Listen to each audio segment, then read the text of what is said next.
Hey, it's Pete Mundo. Before the podcast starts, could you do us a favor at KCMO? We don't ask you for much outside of supporting our sponsors and advertisers. Could you leave us a 5-star rating and review?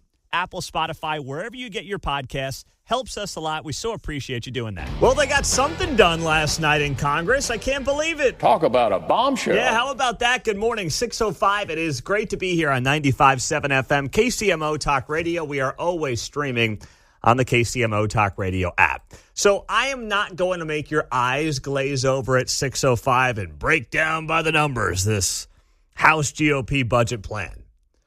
I'm also not interested in telling you how it's the greatest plan that a political party has ever passed in modern American history. I'm not going to do it because I don't know that to be true. I do know this. The story about this budget plan that passed last night in the House of Representatives, 217 to 215, is more about unity in the Republican Party than it is about what comes out of this bill. Because this is a budget proposal out of the House. It now goes to the Senate. It's expected to get sliced and diced in the Senate. They want some more tax cuts. They want to make the Trump tax cuts permanent. And then it will go back to the House, where it would have to pass again before it, of course, goes to Donald Trump's desk. So this is far from being over. There's no point in breaking it down. This will be like breaking down a preseason NFL game. It's kind of pointless, but it gives you some idea and some framework as to what your team is going to look like, right? That's what I would say about this budget plan. But it's more about the Republican Party, which oftentimes was always a more fractured party than the Democrats, coming together, only losing one vote, and that's all they could afford to lose. And it was Thomas Massie out of Kentucky and passing this budget proposal 217 to 215. And if you are a Republican voter and you wanted to see Donald Trump and this party actually have a chance to govern, not have infighting, well, you're getting exactly what you wanted. You have the House, you have the Senate, you have the White House. You have more or less been given a mandate here, so now you actually have to govern. If you're going to infight, that would have looked worse than passing this thing on a very partisan basis. Every Democrat voted against it, and every Republican outside of Thomas Massie in Kentucky voted for it. So what you're going to see here is this House plan, and you heard some of the headlines from Fox News, calling for $1.5 to $2 trillion in spending reductions over a decade. Now, that sounds like a big number. It's actually not. $2 trillion over a decade is $200 billion a year. And that may not be the perfect breakdown, but on average, that's exactly what it is, right? And considering we're running a $2 trillion annual deficit, I don't sit here overly impressed by $200 billion a year in cuts. Now, this DOGE stuff is totally different, right? Because you're just kind of getting rid of the fat. But let's be honest, as much as I think DOGE is great and doing a lot of really good things that needs to be done, like making the government more efficient, how about this? Getting them off of floppy disks. When's the last time you saw a floppy disk, Mark? Can you think of the last time you just saw one of those things? I think for me, it was probably middle school, maybe high school. Yeah, I was thinking maybe college for me. Okay. Early college. Early college, yeah. You got me by a couple of years. But 2003. Yeah, okay. Yeah, which for me would be like sophomore year of high school, give or take. I don't want to make John feel old. He's just run out of the building because he's so upset by that line. But you get the point. It's been a long time. You have government agencies still using floppy disks. So what DOGE is doing is separate. It's needed. It's good. But you still have government waste and government spending, and they've got to figure out the big things here, and that is what to do about Social Security, Medicare, and Medicaid. And it's been that third rail in politics for so long, no one's been willing to touch it. And as much as trimming out all the fat from government is needed, it's also not going to fix the problem. If they are genuinely serious about trying to get a balanced budget, if they're actually looking to figure out a way to get spending under control and really cut $1 to $2 trillion, you're going to have to remake these programs. re-envision these programs. There's no choice. And we'll find out before long whether or not they actually have the gumption to do that. So this GOP budget passes the House last night. Sharice Davids, Kansas Congresswoman, she put up a post on X, and it read, Kansans should not pay more or travel farther for worse health care just to give billionaires a tax break. The president and the House GOP Medicaid cuts would hurt families, close hospitals, and take care away from seniors and people with disabilities. I'm working to protect and expand Medicaid. That is from Kansas Congresswoman here in Johnson County, Sharice Davids. Now, it's not entirely true how they're doing this, right? They're going to say it's just going to automatically make poor people who are on Medicaid not have benefits anymore. That's always been a classic fear tactic that gets used. Are there ways to cut Medicaid where you find waste, fraud, and abuse? A lot of people believe that there is. The GOP knows that it can't just start throwing poor people off of Medicaid. Do you realize how bad that would look? They're not the brightest bulbs. I'm not going to say that the GOP is. They're not, but they're not that dumb. But that's, of course, a common line that's getting used since last night by many on the Democratic side of the aisle. And then Emmanuel Cleaver, congressman from Kansas City, he had this to say. You mustard moo. Yeah, that was Cleaver's official statement from his press office after the House GOP passed its plan last night. Oh, my gosh, that will just never get old. That is the gift that's going to keep on giving. Oh, my gosh, 6:11. It is good to have you here on KCMO Talk Radio 95.7 FM. We are always streaming on the KCMO Talk Radio app. So I'm just sitting here with some trepidation. Mark Alford, our Missouri Congressman, 4th District, he is going to be joining us later this morning at 8 o'clock to talk about this and give us a little more insight, because I see these big numbers, I see these headlines, and just like you, because I'm not some policy wonk sitting in Washington, D.C., poring over thousands of pages of budgets, my eyes start to glaze over. So I want to know, they passed this deal. What does it mean for you? What does it mean for us? What are the cuts that they're actually looking at? And frankly, are these cuts deep enough? And that's why it's believed the one GOP holdout was Thomas Massie. He didn't think there was enough cutting in this bill. And he's just one of those IDAGF guys. Think about the acronym after you drink your coffee. IDAGF. He just doesn't care. He's not there to appeal to Trump. He's not there to appeal to the House GOP. He's just there to vote his conscience. And he's the kind of guy who doesn't care whether or not he keeps this job. And isn't that such an admirable trait from somebody in Washington, D.C.? Like, I'm not mad at the guy. The bill passed, got through the House. He was a no vote. He's proven over the years to be a guy that just doesn't care whether or not he maintains his job in the House of Representatives. And if we had more people like that, we'd have a lot more honesty coming out of that Capitol building. That's for damn sure. 913-408-7957. I am with you on that. I admire his outlook. I'm questioning whether in 4 years there you can get anything done. So I would be for term limits, but for maybe 6 years. I'd be curious about Mark's take on that. Like, you get there, you got to go around the track once and learn stuff, right? I agree. Yeah, and so in order for somebody to be effective, maybe they should be there for 6 years and then get out. Yeah, at least 6. I might give the House like up to 10 years. That's 5 terms in office. I might give the Senate 3. That's 18 years. But you're right. 2 years That's is not enough. Retirement I'm paying coming out of my wallet. I know. I'm feeling generous this morning, John. I guess I'm feeling a little generous, maybe too generous. But back to the original point, kudos to Massey for saying, I don't care if I get reelected. I'm here to do what you need done. I don't give a you-know-what. 6:14, coming up on KCMO Talk Radio. A decision was made on the future employment of an area law enforcement officer who put up a very stupid, and I would argue, racist meme. And it now, well, we'll tell you what it means for his job status here in the Kansas City area. That's next on KCMO. You know, I'm all about what's going on and how ICE is handling its business, but I will say that when you do something really dumb and when it makes the rest of us look bad, I don't have any sympathy for you. I don't.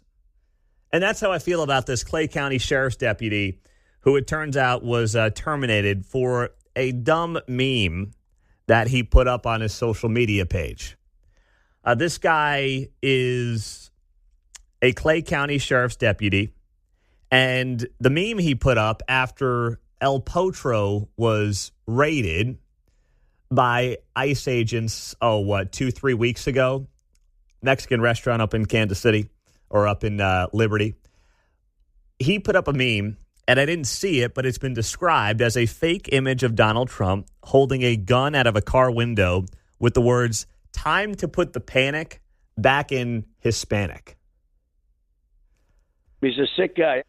That is tasteless. It is classless. It isn't funny. It's dumb.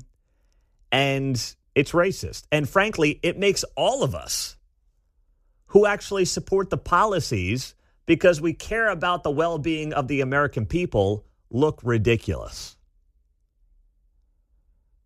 First off, if you followed the news at all, if you followed 4 years under Joe Biden and the border, it's not just those of Hispanic descent who are crossing the border illegally, right? Like, it's people from all over the world. It's Chinese nationals, it's African nationals, it's, yes, folks from Central and South America, it's Russians, it's everybody who's coming here illegally. It's as if the Mexicans are the least of our trucking fubbles. Yeah, I'm glad you said that properly, by the way. I wouldn't trust myself to say what you just said. All right. But well done by you. Yeah, here I am killing it, right? Yeah, check out for the day, John. You're good, man. No, you're right. I mean, this isn't like 25 years ago under the Bush administration when it was single Mexican men coming here to earn a few bucks to send back home. It's a completely different border. So the meme itself is just inaccurate.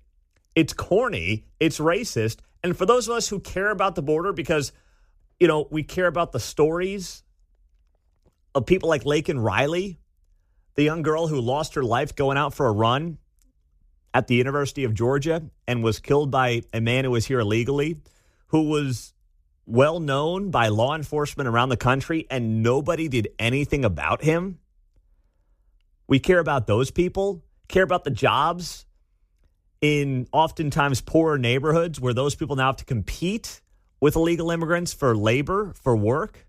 I mean, those are the communities that get impacted the most by this, right?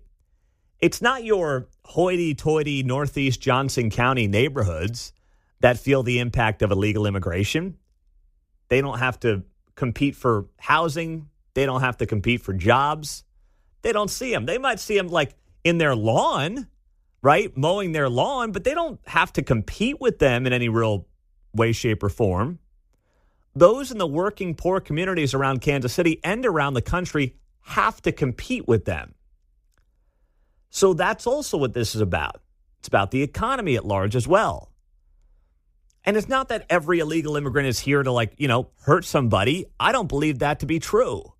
But you still have to be a country of laws, and you can't allow millions of people to come across the border and have no idea who they are or what their intentions are. And that's where Joe Biden failed miserably the last 4 years. So for those of us who support the Trump administration's policies on especially focusing on people who are here illegally, who are committing crimes here while being here illegally, that is a popular policy amongst the American people. But of course, when stuff like this happens with a Clay County Sheriff's deputy, this gets a lot of attention. You get people who are dying to cover stories like this in local news because it makes Trump supporters look racist or something. So what this guy did is, first off, he embarrassed the Clay County Sheriff's Department, which is a great department led by Will Aiken, who does an outstanding job up there in the Northland. It makes the department look bad. And then it it just puts it on a tee for those in local media who want to portray the narrative that those of us who actually like the policies of this administration when it comes to the border are somehow wanting to also send out these ridiculous memes and, there's some racial tinge to what's going on here, when that's not the case. Because the border's been wide open to people of all backgrounds, from every walk of life, from all over the world. That's what's going on right now. 913-4087-957. That's the text line and the studio line on KCMO Talk Radio. We've got you this morning as well. Barbara is in Kansas City. Hey, Barbara, good morning. What's happening? Good morning, Mondo. How are you, Barb? I'm doing great. I just, it's not so much as I totally agree with what you're saying about people coming in legally. I agree with that. Mine is on a different topic. Mine is on the topic of all these government workers who are losing their job or that say that they don't want to work in the office. Why don't they just redirect their position and have them investigate Medicaid? There's so many people out there that are taking advantage of Medicaid and are working the system and getting money, so much money, and they could save thousands, if not, billions of dollars by doing that. I mean, what's your viewpoint on that? Well, I don't know that to be the case, but I certainly know that there's plenty of reports on it, and someone's got to get to the bottom of it because that's the first thing you do. You look at where the waste and the fraud and the abuse is, right? And that's the first thing that has to be done for all of these programs. I don't know how rampant it is, but I know this much. No one's checked on it in a very long time, so why not start there? Now, would I trust the people who are getting laid off or who might be getting laid off to do that? I don't know. I mean, I don't know. I think it takes high-level people that probably have not been government employees to start digging into this stuff, and that's where I think it should start. Yeah, I just think that people just, because, it's been known in Kansas City for a long time, and I know the mayor listens to this. Maybe he'll listen to this and say, hey, maybe we need to investigate, or maybe he won't. I don't know. But I know a lot of people in Kansas City that, I've seen it on Facebook of where they have multiple children because they can get free money from the government, and, it's just wrong, and I think that, they should pay back the money myself because I had to do that. There was a time where I had to do that for 2 years, and I had to pay all of it back with child support. They took my child support. My final words of advice, Barb, would be don't believe everything you see on Facebook. Well, that's true. I agree with that. But you know what? I know you got to go, but you guys have been a great morning transition for me. I enjoy listening to you guys, and you're wonderful. Keep it up. Thank you, Barbara. I appreciate that. That's very nice of you. Very nice of you. She's a real beauty. We love Barb. But listen, is there abuse by individuals and by those, at the halfway point, at the midway point of all of these major entitlements? No doubt in my mind. Where are they? I don't know. But that's where you got to trust people at a very high level to do the job that needs to be done. Leave no stone unturned. Please do not leave any stone unturned. 628, good morning. Great to have you here on a Hump Day Wednesday morning. Speaking of big things happening today, Chiefs, Royals, drama down in Jeff City. I'll tell you what's happening. You'll get it first here on KCMO. Big meeting today down in Jefferson City. So I'll share with you what I know about this meeting, and a lot of people have been very tight-lipped about what's going on today down in Jeff City, but Missouri Governor Mike Kehoe will be hosting members of the Jackson County Legislature to try to figure out what the heck is going on with the Royals and the Chiefs. You've heard multiple reports over the last few days, led by our good friend Kevin Keatsman, coming up at 10 o'clock. He's had a lot of great information about the Kansas side and how there is certainly drummed up enthusiasm for what's happening on the Kansas side, whereas we've shared with you some of the rumblings on the Missouri side and where people are at on the Missouri side, and the answer appears to be nowhere. So I thought this was put well by somebody I trust on the issue. And this individual told me that basically everybody assumes that someone else is doing something, but no one is actually doing anything. No one is leading on the issue. The state is out there saying, the county's got to figure out what it's going to do with the teams, and then maybe the state can come in on the back end and try to help here. Okay. Well, we know the county is doing nothing because the county executive is Frank White, and he has no interest, as far as we can tell, in dealing with the Royals for obvious reasons that we've noted for many years. And then on the other side, you got the Chiefs, who he claims he's happy to talk to, but no one is aware of any conversations that have happened between Jackson County, Frank White's office, and the Kansas City Chiefs in recent weeks.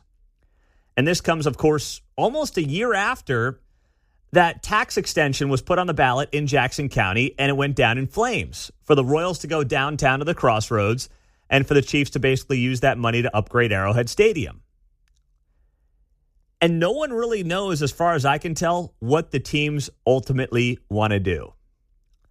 The teams have until 2030 to basically, well, they don't have until 2030 to figure out their plans, but that's when their lease is up at the Truman Sports Complex in 2030. So they still have some time to figure out where they want to be, what they want to do, and what they want to build. All that can still be done and accomplished. That is not something that has to be figured out in the next couple of months. But obviously, the sooner the better. So we'll see what comes out of this meeting today down in Jeff City. Governor Kehoe is going to meet with members of the county legislature. It sounds like Manny Abarca and our buddy Sean Smith are both down there for in-person meetings. Some other people may be on a Zoom call, is what I'm hearing right now. But if Kehoe is going to basically say, hey, you guys got to figure this out, and then the Jackson County legislature is like, yeah, but Frank White doesn't want to do anything, and then Kehoe's like, I don't know what to tell you. I mean, Kehoe, I think, has to lead the way. Because right now you have an untenable situation between the county executive, Frank White, and the legislature itself. Heck, they may be suing him, which is what we shared with you and broke the news on last week. There's a lawsuit that has been drafted where the county legislature is suing the county executive over the fact that they are still not operating on a budget for 2025. Like, we're 2 months into the year, and they are not operating on a budget for this year. It's a joke. So that relationship is totally fractured. Frank White could resign. There's some belief that people may try to get him to resign. There's obviously, right now, you can sign a recall petition to try to get that on the ballot to get rid of Frank White as county executive. There's a lot of people doing that, but they still need signatures. And there's going to be a big push for those signatures in April. When people go to the polls in these local elections, there will be people trying to get voters to sign the Frank White recall petition to get that thing on the ballot. And that may be the impediment right now to getting any kind of a deal done. But if Frank is still there, then it's going to be on Kehoe, who's a new face, new governor, wants to make it work for these teams in Missouri. He said as much on this show and elsewhere. There might be some state help as well to come along in the process, but he's going to have to be the guy to bridge that gap. Because if they just go down there and they meet with the governor and the governor's like, yeah, go figure it out with Frank White. You know and I know nothing's going to happen. Nothing is going to get better. And nothing is going to change outside of driving the teams into the arms of the state of Kansas, which I believe to be a huge mistake. Not because I don't want to see the teams in Kansas or really have a horse in the race. I mean, I think the Star Bonds are, generally speaking, comical. I don't trust them. I don't trust a lot of the people that talk like they're the greatest thing ever because you don't see other states copying these Kansas Star Bonds in large part. But we'll leave that conversation aside for now. We'll see how that meeting goes today. When I have more, I'll share it on X, on Facebook. Look it up there, at Pete Mundo. And, of course, we'll have the full coverage for you tomorrow morning after that meeting takes place today down in Jefferson City. In the meantime, Dan Bongino, of course, is leaving radio to go work for the FBI. Dan is on KCMO Talk Radio every day from 11 to 2. He will be on for the next, 2.5 weeks or so. And we'll be enjoying the last 2.5 weeks of Dan Bongino. What happens after that remains to be seen. But yesterday, White House Press Secretary Caroline Leavitt had to defend Dan Bongino because, my gosh, I talked to people yesterday who don't agree with Dan Bongino's politics. And they were like, wow, the media treated this guy poorly a couple of nights ago. Far-right conspiracy theorist, wackadoo podcaster, Dan Bongino. Yeah, he's a crazy right-wing freak podcaster. and he's going to work for Trump. It's like, even the people I know who don't care for Bongino's politics were like, wow, that was completely unfair coverage. I mean, the guy had a Secret Service career. He was a cop in New York City. And yes, he became a very prominent voice amongst Donald Trump supporters through the podcast and, yes, a 3-hour daily radio show. The way these goobers on TV talk, it's like, he's just a podcaster. Well, the 3 hours of radio he did was arguably more influential because of the reach that he had, and doing it 3 hours a day compared to about a 1-hour podcast than what he was doing on the podcast. But, once again, that ties back to how national television media does not give this format the credit it deserves. Local talk radio is doing very well in many different cities around the country. But because these people live in D.C. and New York and they don't consume the product, because they're not in their cars traveling to work every day, they're on mass transit, they're doing whatever they do, they don't realize that power is still very much out there in our local communities, like right here in Kansas City. So Caroline Leavitt, White House press secretary, had to defend Dan Bongino yesterday during her press briefing, and here's what she said about our colleague. In ways that many people have not. He understands the depth of the corruption at these institutions, which the American people reelected President Trump to shake up. And I think it's quite despicable to see many networks in this room who have had chyrons on their television screens labeling Mr. Bongino as a far-right podcaster. He is not. He is a former law enforcement agent. He is a former Secret Service agent who put his life on the line to protect this country, and that is why the President of the United States has entrusted him for this important role. He's also an outsider to this Washington swamp, and we often see that when outsiders are appointed to such coveted positions, a lot of people in this city get very, very nervous, and they should be, because Dan Bongino and Kash Patel and Attorney General Bondi are focused on rooting out the corruption at these agencies and ending the weaponization of government once and for all. There you go. That was White House Press Secretary Caroline Leavitt talking about and defending Dan Bongino to be Deputy FBI Director. I don't know how good of a job Dan is going to do. I have no idea. I don't know him personally. He's been on the show a couple of times. I think he does a really good radio show. He certainly has built a very strong audience. I don't know if he's going to be a great Deputy Director of the FBI. I know this much. The people who won the election, most notably Donald Trump, is okay with the pick. So he deserves a chance. But, man, the media coverage has just been totally unfair. And I'm glad that Caroline Leavitt called that out for what it is. And we'll be listening to Dan 11 o'clock this morning after Kevin Keatsman on KCMO. Why are we holding the hands of about 100 government employees and acting like, oh, my gosh, how are we going to all help these people get work as quickly as possible? What are we doing here? You're sort of a stiff. No, I'm not being a stiff. I'm not being a stiff. I'm not. I'm just asking the question because I'm seeing these stories, and I saw this last night on Channel 9, KMBC.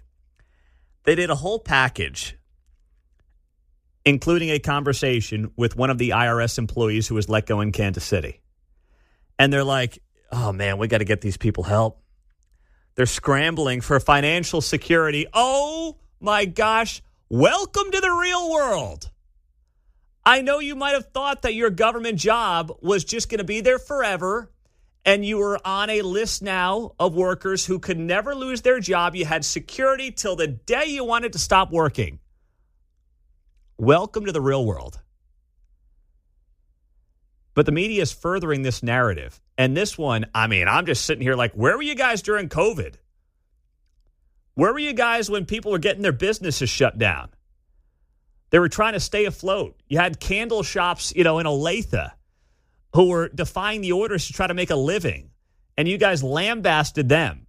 Now 100 workers lose their job at the IRS, and they got financial advisors on Channel 9 being like, well, go talk to an advisor. It's free, and, try to save some money. You mean the things that regular private sector employees live with and think about every single day? Here's the report from Channel 9.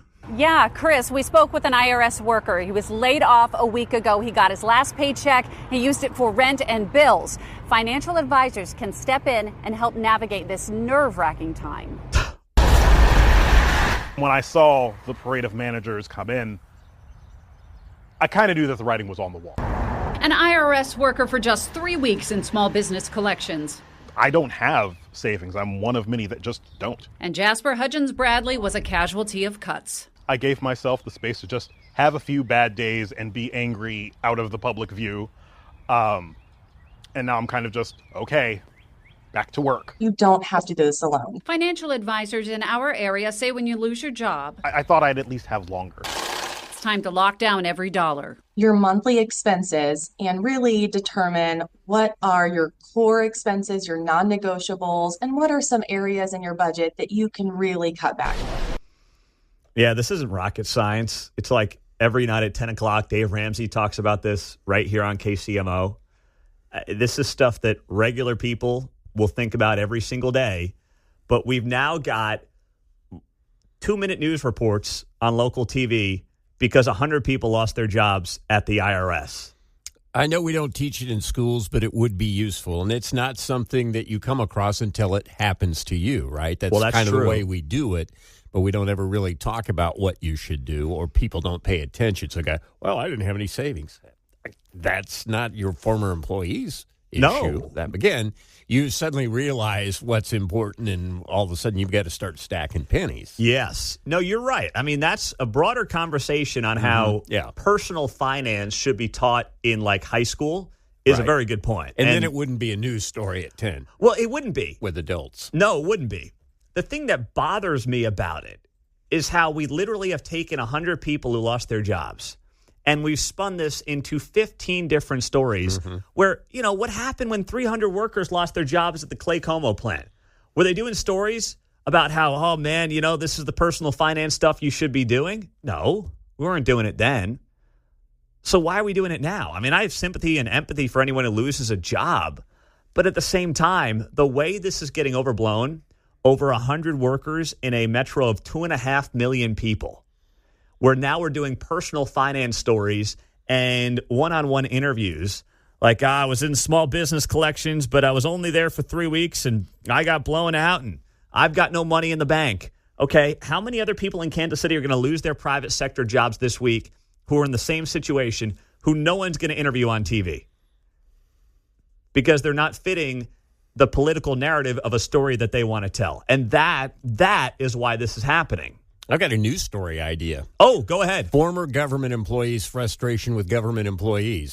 Right? Wait till you call the unemployment office, right? Yeah. It's 9 a.m. Thank you for calling the unemployment office. Our hours are 8 to 5. I know it's 9, you know. Your call is important to us. Please hang on, you know. Well, here's the thing, John. They'll blame that on Trump, too. That's what they'll do. You know, that'll all be. It's all going to be somehow Trump's fault. That'll be the next iteration of this news story, right? Mm-hmm. They'll be calling up the unemployment office, pissed off, and then somehow it'll all tie back to how it all really works. Orange Man bad. Our buddy Daniel Turner at Power of the Future, they're an energy organization. He's out of Washington, D.C. He's on the show all the time. He put up on X 17 minutes ago. Here's the truth about Doge layoffs. Everyone in D.C., and I do mean everyone, knows government employees who joke about doing nothing, watching movies, on vacation without using paid time off, saying they're, quote, remote, end quote, days-long conferences in Vegas with 0 meetings at the pool all day. I mean, sounds pretty nice, right? Get all these government goobers in their Speedos out in Vegas, sitting poolside, you know, drinking a margarita. That's quite a sight to behold. I'm not worth your Red Lobster money. Come on. Yeah, I don't want to see it. Maybe Mark does. He's been very quiet this morning, but I don't. No thanks. No, I'm good. Yeah, I know you are. But that's the truth. Does that mean there's going to be some people who are probably doing good work that lose their jobs? Yes. But as we just talked to Mark Alford about, $2 trillion annual deficit, $36 trillion in debt. My goodness, this is unsustainable. and something does have to be done, and this is just one small part of it. This is something that won't have legs beyond tomorrow. Heck, it may end today. But I did want to bring it up with an hour to go until Kevin Keatsman Uncanceled takes over, because I don't think this is the win that some people are making it out to be. 9:05 on a Wednesday. It's great to have you here on KCMO 95.7 FM. You may have heard the news yesterday that the White House is going to take over decision-making on the press pool from the White House Correspondents Association, which has governed the press pool for decades. I'm not a fan of this. And sometimes I think about it through the lens of, if Joe Biden had done this, and I know that, Joe wasn't really doing anything, but you get the point. If the Biden administration had done this. Come on, man. I mean, sorry, Joe. You weren't calling your own shots, buddy. We all know that. What would I say? And if Joe Biden said, you know what, forget the whole White House Correspondents Association. We're going to decide who's in the press pool. And that's going to be that. I'd be like, man, that ain't good. Now, we all know the White House Correspondents Association is going to be a liberal operation. That's undeniable. I mean, what's the percentage? 70, 80, 85%, maybe 90% of the media is going to lean left. So we know it's going to be a liberal operation, John. The great philosopher Chris Plant likes to say the liberal media, but I repeat myself.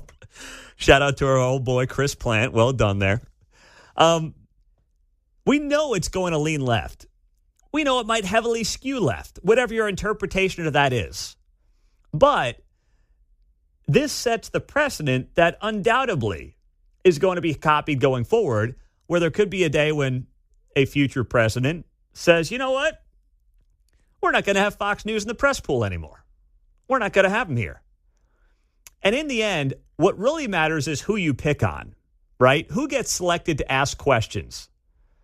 To the credit of the Biden administration, or Karine Jean-Pierre, or whoever was White House Secretary, Jen Psaki, they would pick on our good pal Peter Doocy once in a while. He would get some zingers in there, and they were always well appreciated.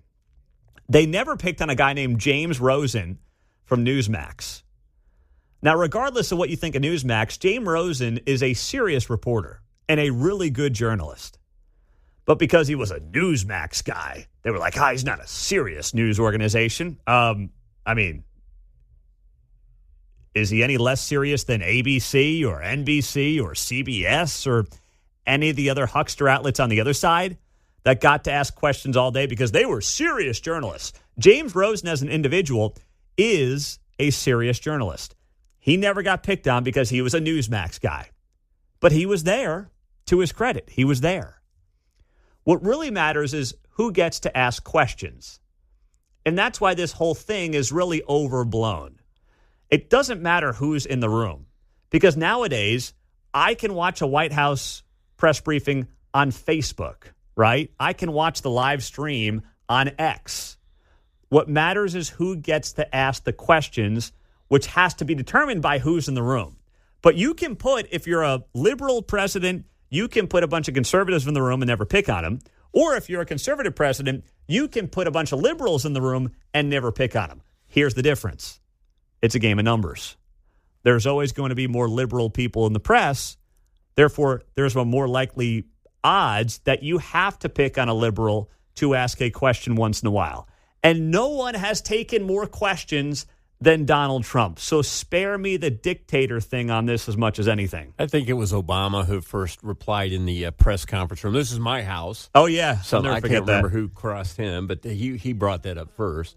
And to your point, the guy in the thrifty nickel's always in the third row. They don't get called on, right? So it is who gets called on. I think they should do ping pong balls, lottery balls, and see who gets to ask a question. We got 10 questions, 10 balls, take a number. Like they do the NBA draft. So, yeah, there you go. Remember that? Lottery. The lottery they do. The NBA does the ping pong ball the thing. Thrifty nickel 5 picks since it's not likely they're good. But anyway, to your point, yeah, it's just the same people get called on all the time. Yeah, it does seem that way. Organizations. Anyway. Same organizations all the time.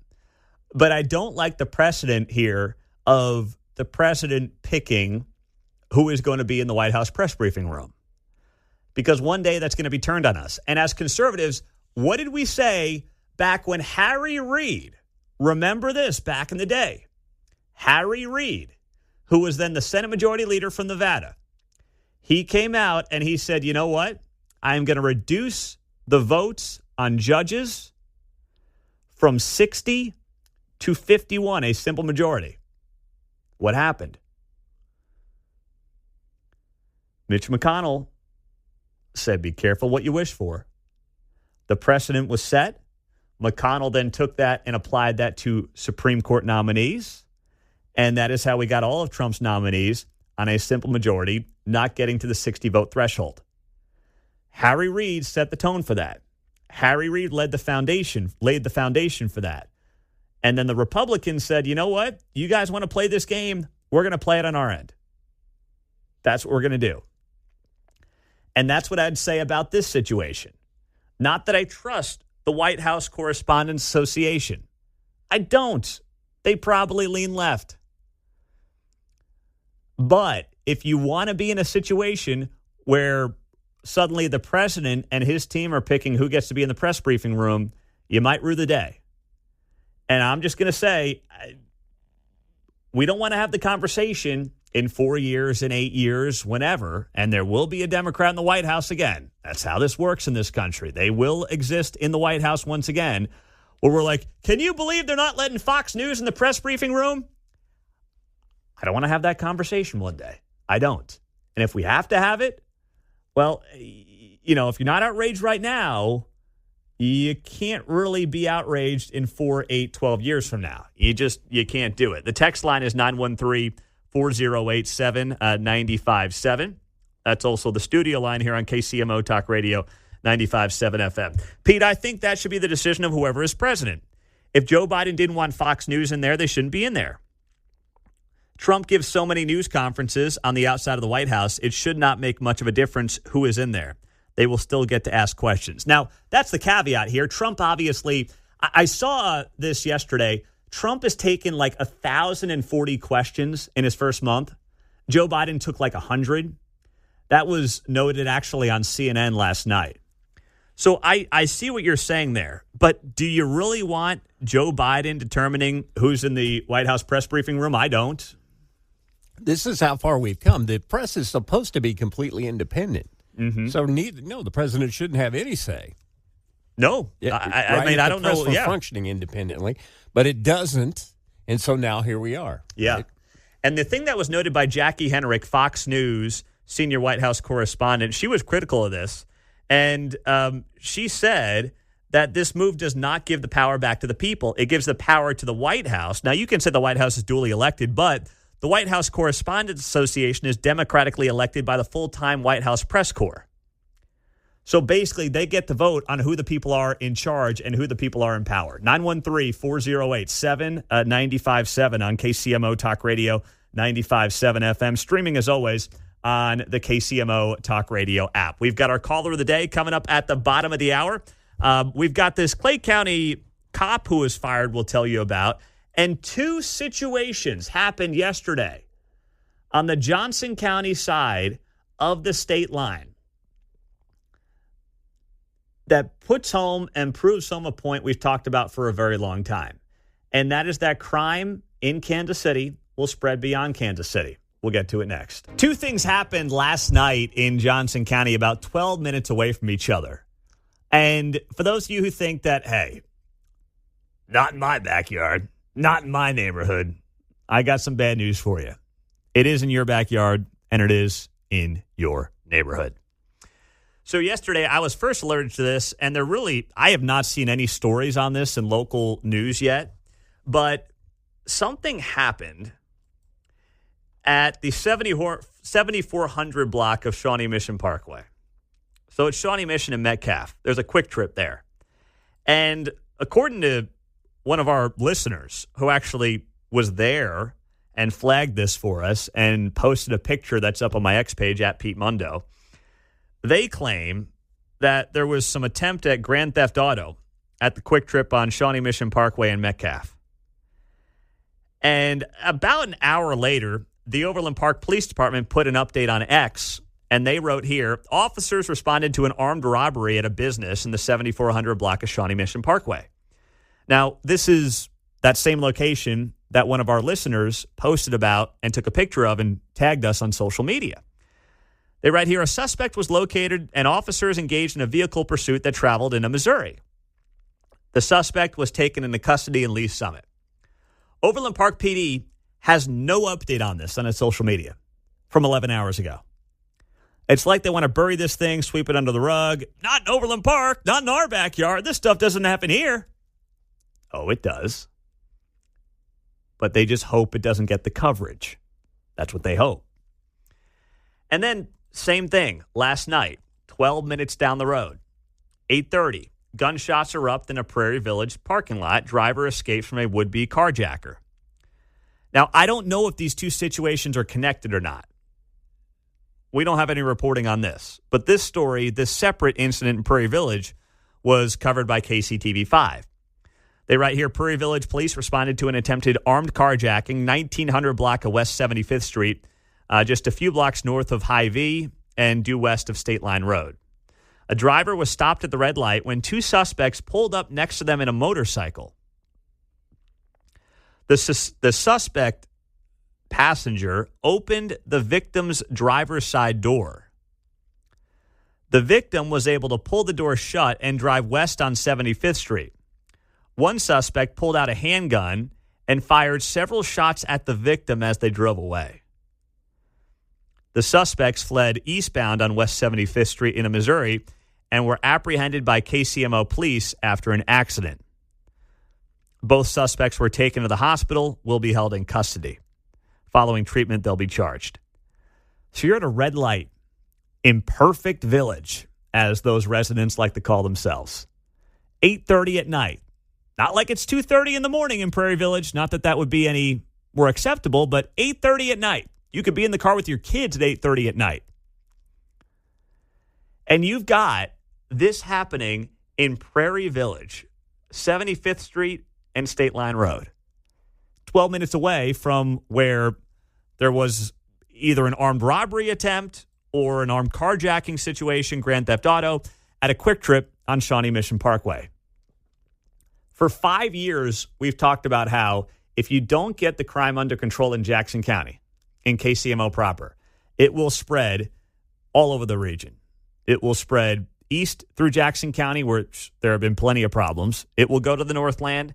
It will come across the Kansas state line. It will happen. But for people who are all about defunding the police, they were all about ragging on cops in this town. They were all about, giving slaps in the wrist to criminals. Well, you reap what you sow. And trust me, there are many people in Prairie Village, sadly, who felt that way over the last few years. And now you can't be at a stoplight at 75th and State Line in Prairie Village and, frankly, feel like you're safe. And it's horrible. It's an absolutely horrible situation. And the Overland Park Police Department, at least when it comes to the one situation at Shawnee Mission Parkway and Metcalf, they have not done anything on this front yet. They don't. They have not said anything beyond a tweet from 11 hours ago. Now, if we don't have anything by lunch, I'll reach out to the police department and see what the heck happened there last night, who these people are who were arrested out in Lee's Summit after the fact. But, man, this stuff is only going to get worse because the criminals are more emboldened than they've ever been. And yesterday, Guy Benson was talking about this on his show, not this story, but the crime issue. And one thing he alluded to, and I hadn't thought about this, I thought it was a really smart point, was that criminal operations and organizations are seemingly using underage criminals to commit some of the most heinous crimes. Because in our laws, what happens with kids? Well, they largely will get slapped on the wrist when they're minors, right? They're not going to get the full weight of the law that you would get as an adult because we have this belief, and it's largely understandable, kids' brains are not fully developed. If they're committing crimes, unless it's some heinous act, we're not going to charge them as an adult. We're going to get them into a juvie center and try to get their lives straightened out, and we're going to do it that way, John. Family services, it's like what we saw down at Union Station, right? We've got some minors all caught up in this, and they're the kind Their role sometimes in a gang is to take the weapon. Mm-hmm. And since if they get caught with it, Yeah. they'll just go down to family service. Yes, and it's admirable that we do that as a society, but something else stemming from COVID, kids were not in school, kids were hitting the streets earlier than ever, and these kids might now be 16, 17 years old, and they're part of, serious criminal activity, and they're potentially committing crimes that normally, if you were an adult doing this stuff, we could throw you in the can for a while. But with kids, you're not going to do it. The law doesn't allow for it in most cases. But they're doing these acts on behalf of whatever gang they're a part of. And that's leading to some very dangerous situations. And Benson was talking about it yesterday through the prism of the city of Chicago. But on a much more minor level, you can make the case that is happening right here in Kansas City. And it's impacting other parts of the community where typically you wouldn't have this stuff happening in Prairie Village. I know you're just over the state line, but still, you wouldn't think about it happening on the Prairie Village side of the state line. But it is. It is. 913-408-7957 is our text line and our studio line on KCMO. Pete, it's not new. Gangs have always done this. No, I know. But the point is, it's gotten worse in recent years as they try to find ways around the law. And also, these kids are joining gangs at earlier and earlier ages. And I think COVID had a major impact on that. You got single moms trying to work two jobs in some cases. The kids aren't in school. They're remote learning, air quotes, doing their thing on a laptop. No one's accountable for them. And we've seen this problem in Kansas City. The criminals are getting younger. I don't think that's just by chance. I don't. I think it all stems from where this country was just a few short years ago. And now you've got these two situations in Johnson County 10 minutes apart. And it's not like we're talking 2 a.m. We're talking 8, 8:30, 9 o'clock at night.